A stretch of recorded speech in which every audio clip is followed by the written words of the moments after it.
Syederalun, pada Sabtu 3 Oktober 2020, di tengah hujan gerimis menerpa Gampung Senembuk Jalan Kecamatan Perlak Timur Kabupaten Aceh Timur, terlihat senyuman seorang pemuda tampan dan gagah yang keluar dari pintu rumah, disambut senyuman keluarga, teman, sahabat, juga masyarakat.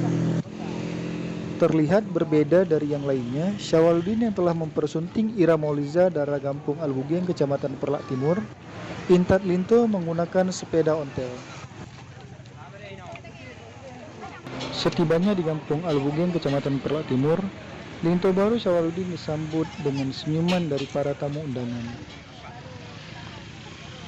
Sesampainya di Kampung Albugeng, Linto baru menyempatkan diri untuk berfoto bersama tamu undangan. Selanjutnya, Linto baru bersama tamu undangan dari Kampung Senembuk Jalan secara bersama-sama mendatangi kediaman Dara Baru di Kampung Albugeng. Kehadiran Linto baru diiringi dengan salawat kepada Rasulullah Sallallahu Alaihi Wasallam.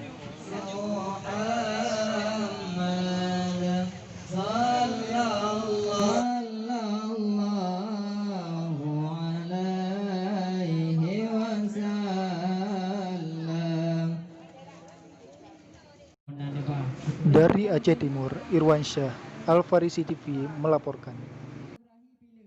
Yang gurahi hana kamu bawa.